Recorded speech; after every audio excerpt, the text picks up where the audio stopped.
Now then, where do I start?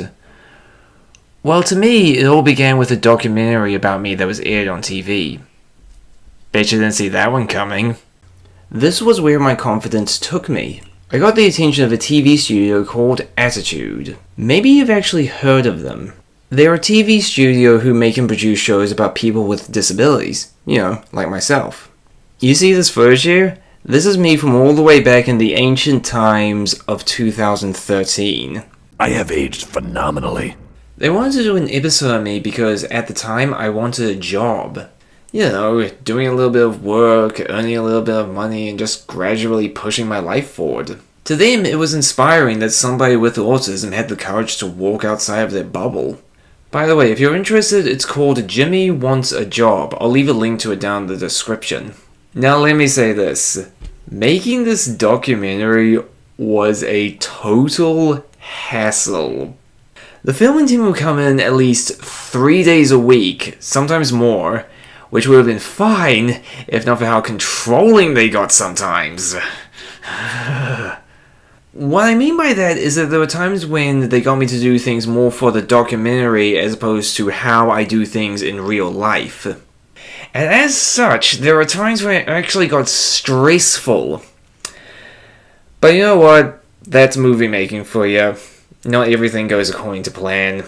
As a result, it became a mixture of fun and annoyance. Even so, I decided to stick with it, and I'm glad I did because eventually we did find a new job for me. I became an usher at the New Zealand International Film Festival. If you don't live in New Zealand, or if you've just simply never heard of it, it's an event that happens every year here in Auckland City. It's where tons of movies, both new and old, are screened. There's classic movies, foreign language movies, new movies that haven't even come out yet.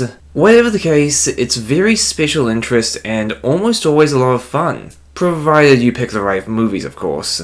The job I got went really well and provided a good ending to the documentary's story.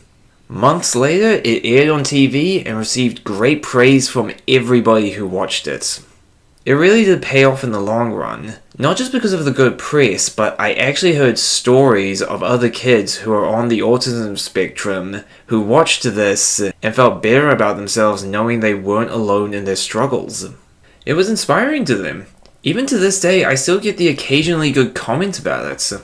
Sometime after that, I got word that a friend of my dad's had seen the documentary and realized that I needed work. So he reached out to us and asked if I wanted to work at a movie theater. I of course said yes. And with that, I started working at a movie theater called The Bridgeway. If you've never heard of it, then allow me to explain. It's a boutique cinema. It screens stuff like alternative movies. Stuff like art house movies, foreign language movies, and independent movies. This is where I worked for, I think it was about the next 2.5 years.